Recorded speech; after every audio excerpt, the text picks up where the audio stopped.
century is upon us, and we have all the details. We also break down the details of congressional and senatorial elections. Studio G starts right now.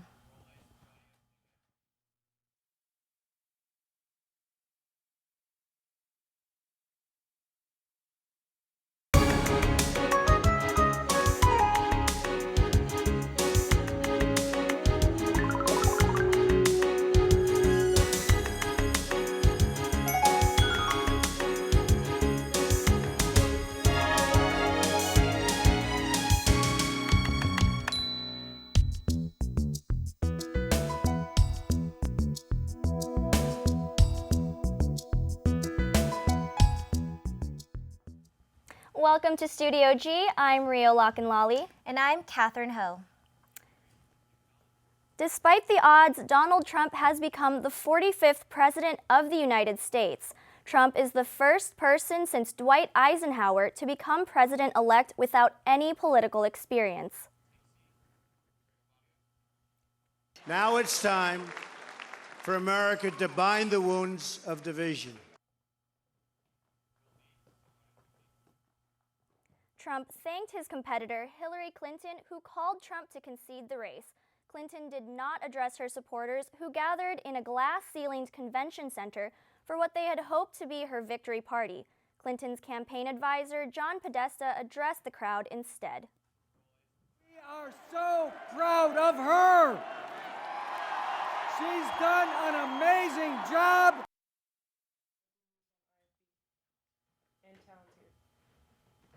Hillary Clinton gave her concession speech this morning.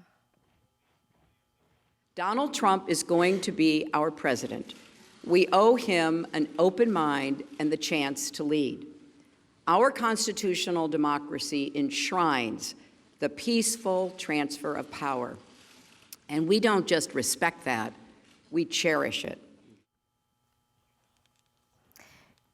Clinton began to mend the raw feelings after the campaign just hours upon Trump praising the former Secretary of State at his victory party for her years of hard work.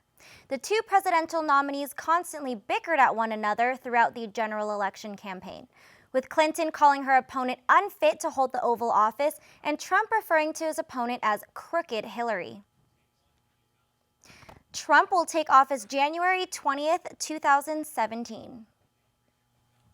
Trump has many promises he wants to keep as President of the United States. Some of these promises he wants to accomplish in his first 100 days in office. Donald Trump has some big changes in store for his first 100 days in office, which includes dealing with government corruption, immigration, and renegotiating trade deals. Trump promises that on his first day of office, he will clean up the corruption in Washington, D.C. He plans to do this by proposing a constitutional amendment that would put term limits on every member in Congress. He also wants to put a 5-year ban on White House and congressional officials from becoming lobbyists, along with a lifetime ban on White House officials from lobbying on behalf of other countries. Part of his first 100-day pledge is to protect American workers by renegotiating NAFTA or completely withdrawing from the deal altogether. He also plans to withdraw from the Trans-Pacific Partnership. He also wants to move the Keystone Pipeline forward by getting rid of the Obama-Clinton roadblocks. Starting on his first day, Trump plans to start picking a new Supreme Court justice from his list of 20 judges. He also plans on defunding all sanctuary cities and begin removing 2 million illegal criminal immigrants currently in the United States. Trump has 10 legislative measures that he will work with Congress to pass, including 4% of economic growth per year, add tariffs to discourage companies from leaving the United States, and end Common Core education. Trump has posted a brief message on his website saying, quote, "On November 8th, Americans will be voting for this 100-day plan to restore prosperity to our economy, security to our communities, and honesty to our government. This is my pledge to you." Reporting for Studio G, I'm Nathan Asselin. We'll see if Mr. Trump can accomplish his goals and unite this very divided country. President Obama spoke today about the results of last night's election. Obama says that he wants a peaceful transition when Trump comes into office. He also mentioned that even though Trump's policies are different from his, Americans still have the respect outcome of the election. We all want what's best for this country. That's what I heard in Mr. Trump's remarks last night. That's what I heard when I spoke to him directly, and I was heartened by that. Obama also said to the public that we are not Democrats or Republicans first, but instead we are Americans.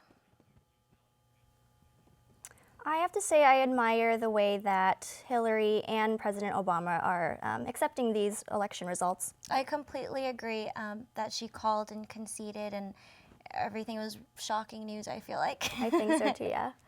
This election has been filled with scandal after scandal for the president-elect Donald Trump. Let's take a look.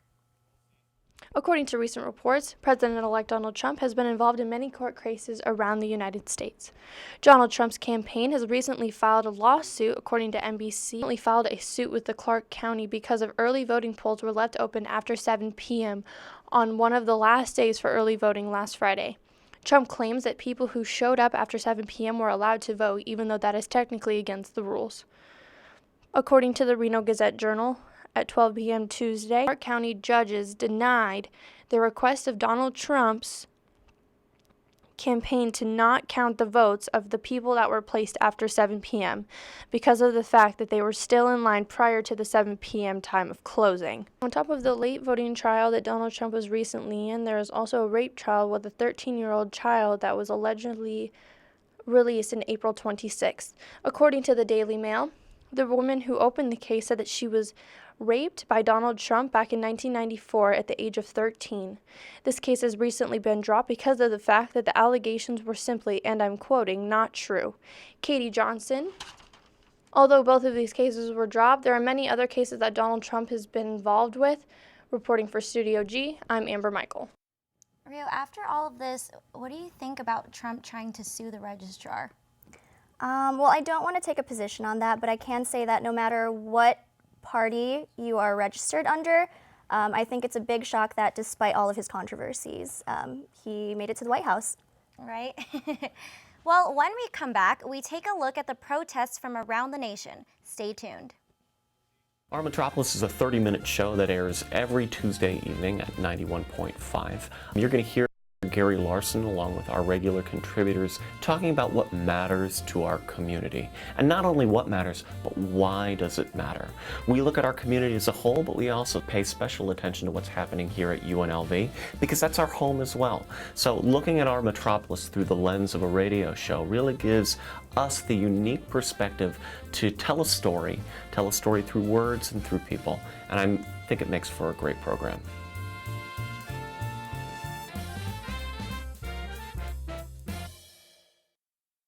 Sunday evening jazz.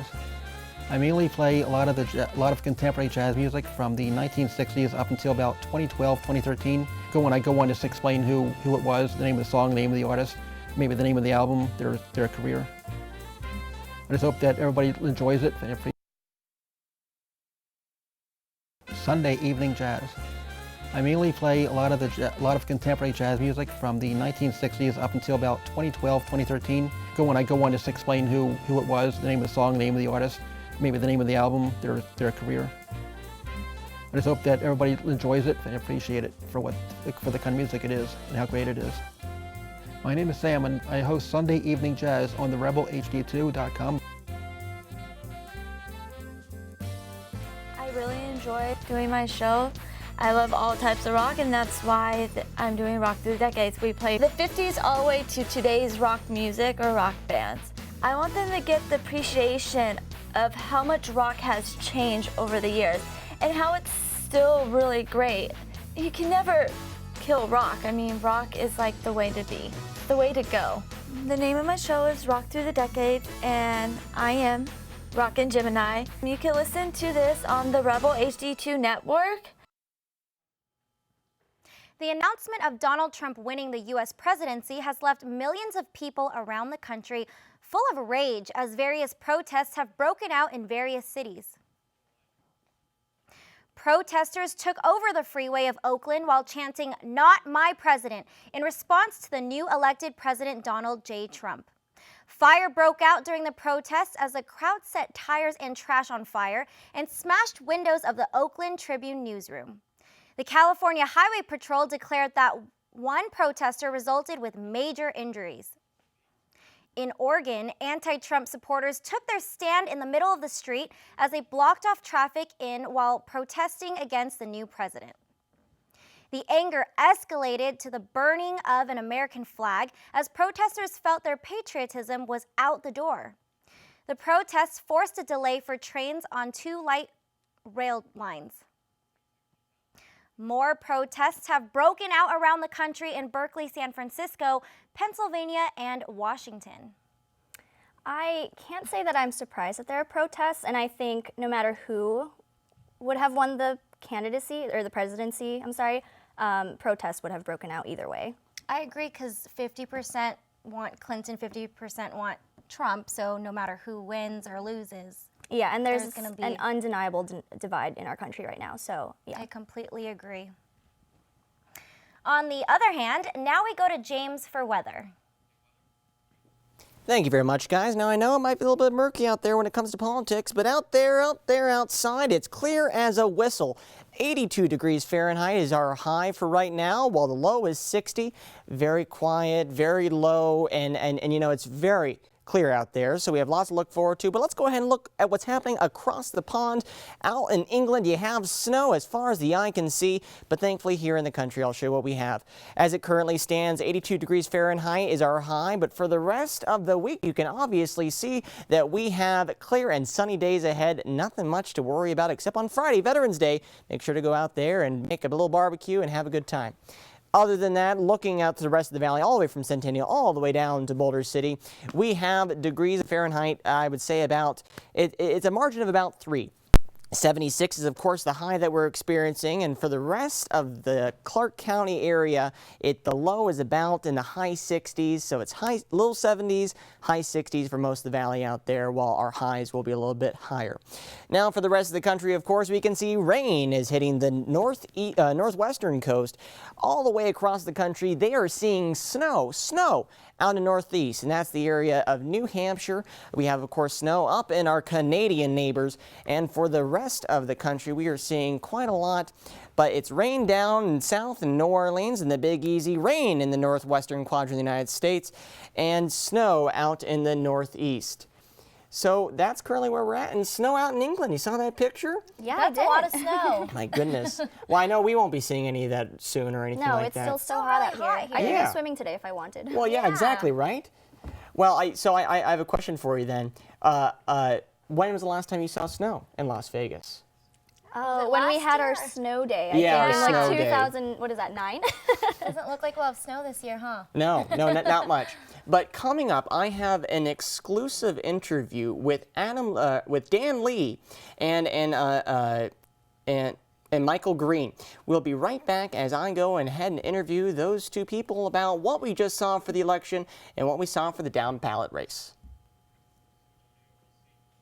Walter from Deep Thought. My name is Bruce Gill. I'm the host of La Alternativa. Perfect Music Radio with me, Lily. My name is Sam, and I host Sunday Evening Jazz. I am Rockin' Gemini. This is Jalen Young on More Than Music Mondays. And listen to us on the Rebel HD2.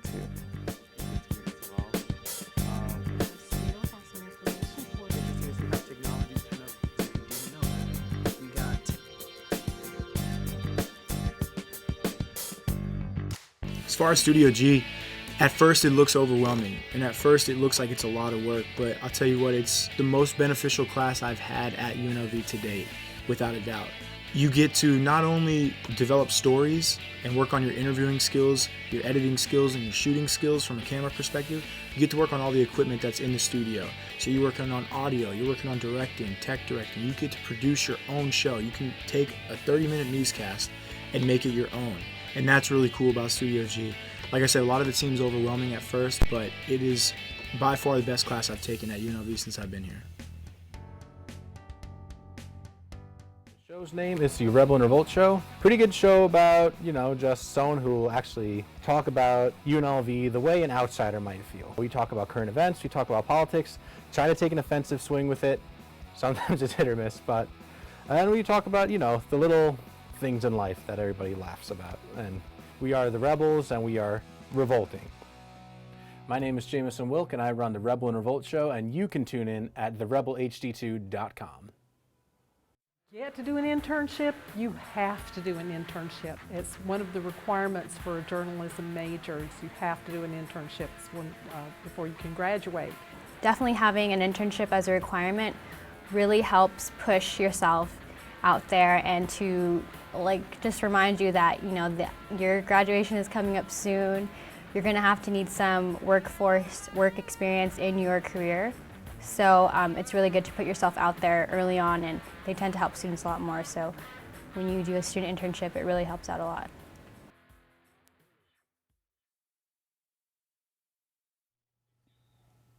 Welcome back to Studio G. Today we have a couple of UNLV's experts on all things politics. History professor Michael Green and political science professor Dan Lee. Thanks for joining us, guys. Hey, thank you. So first things first, let's go ahead and talk about general election. I want to ask you, Dan Lee, what went right with polling and what went wrong with polling for the general election in the United States? Well, a lot went wrong. When you look at it, we actually predicted a lot of the states correctly, but it was those swing states, right, that the polling's missed. And this was one big question going into it, was how correlated are these polls going to be across states, right? So if Trump wins Florida, how much more likely is he to win the other swing states like North Carolina? And it turns out last night the polls are pretty correlated. They all missed in the same direction. And so, Mr. Green, I'm going to ask you, historically speaking, we have seen some of the similarities to past elections. Of course, we saw New Hampshire almost going towards Donald Trump. We saw a couple of the states that haven't gone for Donald Trump since 1988, I believe, for a couple of states there. Are we seeing a repeat of history of a populist returning to the presidency? I don't know that we've had many populists as presidents, but we've certainly had populist movements. Sure. And they have been movements of, if you go back into the 19th century, rural people unhappy with what is going on in the cities. Is there a similarity here? It kind of looks like it, though you also see Trump getting a lot of white, middle-class working men, and he ran ahead of Hillary Clinton with women, white, middle-class women. So there is a connection to that. Another connection is that this is the 6th time in the last 7 elections that the Democrat has won the popular vote. Clinton is going to win it. Twice now, that has not led to a victory in the Electoral College. That was happening in the late 19th century, around the time of the populist movement. So there are people who've said this is a new Gilded Age. It very well may be. Well, again, we're playing back into the disenfranchised voters of the United States, right? Those that feel like that the working class, part of all that, are resurging and needing someone that represents their ideals. Very much But of course, we have to go to our down ballot in the state. And that's what I want to touch on next. So first off, let's go to the Senate race between Joe Heck and Catherine Cortez Masto. Dan, let me ask you, is this an expected did we expect this race to go this way, at least did you? I expected whichever they went for, Nevada went for president, would go the same way for the Senate. And I was surprised at how closely that matched up, not just in Nevada, but across a lot of those swing states. Pretty much all the swing states that went for Clinton got a blue senator, and conversely, all the swing states that went for Trump elected a Republican senator. So in that sense, coming into it was a toss-up. But then as we were getting the early voting results, and I was kind of leaning towards safer for Clinton and for Cortez Masto by connection. The Republicans still hold the House and Senate. Right. So, I mean, although that our state was able to get Catherine Cortez Masto, Ruben Kuhn, and we still have Dina Titus, do you think that this speaks more to a Nevadan state of mind changing, or is this status quo to the rest of the country?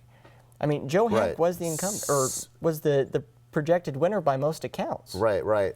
I think, this is showing that there has been this trend, and coming into this election year, we were wondering how much has the Nevada been swinging to the Democratic side, having gone with Obama the 2 previous elections, and then having its growing Latino and also Asian American population. So how much is that swinging Nevada to the left? And we're seeing, it is swinging towards the left, but this happens to be a year we're not a bellwether state. So again, what does this say for larger politics? I really don't know, because both parties, we've talked a lot about the Republican Party needing to decide the direction they want to go into. right after nominating Trump. But now the question is, well, what did the Democrats do? Well, speaking of a growing high, we have to, of course, move on to the other growing high in the state, question one. So let me ask you, Mr. Green, do we think that the marijuana policy that has been passed, along with all the other questions, speak to a changing state of mind of not only the state but the country? Of course, we saw the down ballot, we saw the passing of the gun loophole question, we saw the passing of the marijuana legalization policy. Is this speaking more to a changing state of mind for the Nevadans? Yes and no, okay. Frankly. On the background check initiative, Nevadans moving to the left, as Professor Lee said, I think that you're seeing that with the background check barely passing. Nevada is not traditionally a liberal Democratic state. When it's been Democratic, it's been more moderate or conservative. This time, I think that the vote for Clinton and Cortez Masto also had an impact there, or maybe vice versa. On the marijuana initiative, what we come back to is Nevada's opposite tradition, which is libertarianism. It's that tradition that got us legalized gambling when no one else would have it. It's that tradition that still allows rural Nevada to have legal prostitution. And there's been a bit of a knocking of the heads between cultural conservatives and libertarian conservatives in Nevada in the last few years. If you look at, say, gay marriage, which passed overwhelmingly back in the early 2000s, and that does not strike you as libertarian. Well, the marijuana initiative appealed to both the libertarian and the liberal inclinations, and so you get sometimes politics making strange bedfellows. And Mr. Lee, I want to ask you the same question. Are we experiencing a changing state of Nevada mind, or the changing of the state of mind of Nevadans with these passing of initiatives? I mean, I think we've always seen sort of a libertarian spirit here. I mean, even looking at question 3 and deregulating for energy, just seeing that as well. So I think, right, we are moving to the left, but we have also kind of on these questions more libertarian sort of leanings as well, yeah. So a question I have for you is one of our neighboring states. We saw California, of course, pass legalized marijuana. And something else I want to pull on is we are seeing a current changes state for our state economics. We're moving more towards our high-tech functions. So we have Tesla, we have Apple up in Reno. Are we seeing a more closening of relationships between California and Nevada with the tech field moving into our state?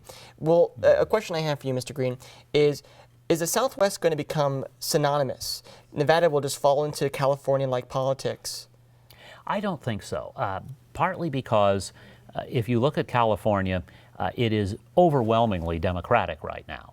I mean, the new Senator Kamala Harris, her opponent was a Democrat because they go with the top 2 vote getters from the primary. Sure. Nevada, I do not think that would have happened. There are people who complain, oh, there are Californians moving to Nevada. A lot of the Californians who move to Nevada are trying to get away from regulation, or they're coming here for jobs, whatever. What we did see in the 2015 legislature was a Republican legislature raise taxes. Now, that doesn't normally happen. One of the main reasons was Governor Sandoval's efforts to diversify the economy were having problems because of our K-12 system. And people from the likes of Tesla and Apple saying, we're not going to come here with our kids. You need a better educational system. That will take money. So do you think the money coming from the marijuana legalization will propel state education into a new era? Oh, we might be educated in ways we couldn't have imagined. Yes. It's hard to say. It's hard to say exactly how much money will come from these things. People think that gambling was legalized in 31 to get the tax money, and it really wasn't that. And the state didn't get a lot of tax money. Most of the fees stayed in the localities. So it may be interesting to see, does Las Vegas, or more accurately Clark County, more broadly speaking, does it have certain connections that Washoe County will have certain connections and other parts of the state may or may not? Another question I want to ask is one of the other initiatives that we had, which was the gun loophole that was passed. I know the NRA, they are a powerful presence here in town, but Michael Bloomberg had his $5 million industry, Every Town for Gun Safety, doing lots of advertisements and lots of groundwork here in the state, and it ended up passing. I want to ask you, Mr. Lee, when it comes to the background checks, was that something that we saw as not only a given that was going to happen as we currently stand to see it, or was it meant to be a contentious initiative that was meant to be a toss-up? Right. I mean, well, gun control is probably one of the most important partisan issues, right, or more partisan issues right now. So coming into this election, definitely, whoever was going to win, bring out more of their supporters, Democrats or Republicans, was going to play a large role. in whether that would pass. So in a way, for that passing, it was good. It was during a presidential election year when turnouts could be higher and tend to attract more Democrats to the polls. So one more thing. Give me one sentence of your one takeaway from this election. Mr. Green, you go first. I think the United States is very divided, but doesn't know which way it wants to be divided. And Mr. Lee, one takeaway? Voter turnout matters. Voter mobilization matters a lot. Well, Professor Green, Professor Lee, thank you for joining us today. Thank you. And when we come back, Canada might be expecting an influx in their population, so stay tuned for that. On-air personality, and that's what my career is. It feels really incredible because I've been wanting to do something like this for my whole entire life since I was little. I mean, it's an opportunity to express myself, get my voice out in public, and get heard for things that I feel strongly about. This station helped me out a lot, gave me a lot of information I didn't know about a radio station in general. It was really easy to get a show here. I took the classes and did the shadowing. They give you a lot of freedom to do what you like, and I feel like there's a lot of support in places you can get answers to. It's just an incredible experience because I could take what I learned here and I could turn it into something more.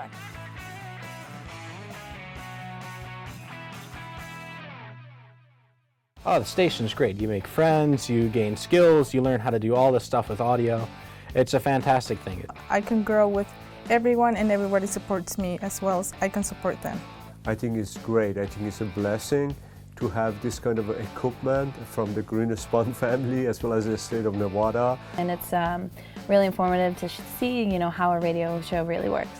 Now that I do it, I have friends, I have people that want to hang out, and I get to play music a lot. It's very good too because we have all the top of the line equipment to work with and students here that can help you out. So it's a very, very good way to get involved in radio.